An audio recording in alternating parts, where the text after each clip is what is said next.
Le football malien est malade et n'est pas prêt de se relever, reconnaît sans hommage notre confrère de l'Office de radio et de télévision du Mali, Idrissa Diakité. Plusieurs compatriotes n'en diront pas autant de notre football féminin dans des commentaires nuancés.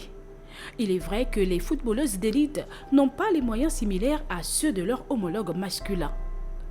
Le football féminin mérite au Gabon une profonde restructuration au lendemain de la 41e journée internationale des droits de la femme, faisant suite à l'interruption du championnat professionnel en 2023. Imbroglio et humiliation s'enchaînent.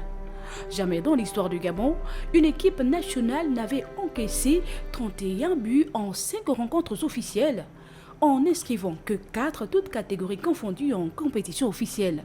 Nos protégés ont, elles, réussi cet exploit.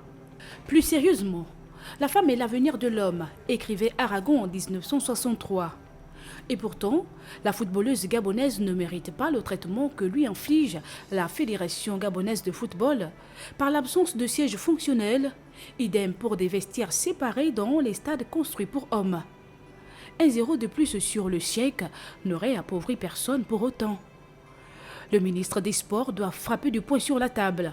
Paul Kessani, ancien capitaine du National Azingo de l'époque, doit mettre fin à cette foire d'empoigne où la dignité et les droits de ces jeunes filles qui ne sont pas payées régulièrement sont, hélas, encore marginalisés. Ironie du sort. Si l'égalité homme-femme est une chimère dans le monde, au Gabon, l'égalité homme-femme dans l'odyssée footballistique est bien réelle. N'en déplaise à Rudy Namdé, superstar du championnat féminin en Guinée équatoriale, qui à l'heure actuelle a su faire oublier Paul Edna Marang-Mamoketo, dont l'élégance sur l'air du jeu se confond à sa polyvalence en athlétisme, football et handball à la fin des années 80. Qui, à l'heure, Libreville, Port-Gentil et Tchibonga démontre la hargne de vaincre d'une Bérangère Minon, actuellement directrice de l'inspection provinciale des sports de l'Estuaire.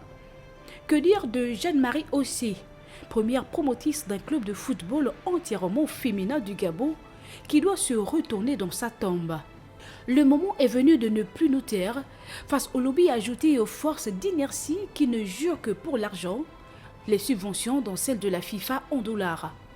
Le Oise Ebolé, pour reprendre les jeunes des PK, Kingele et des États-Unis d'Akébé, à l'ouverture ce lundi à New York de la 70e session de la Commission des Nations Unies sur la femme.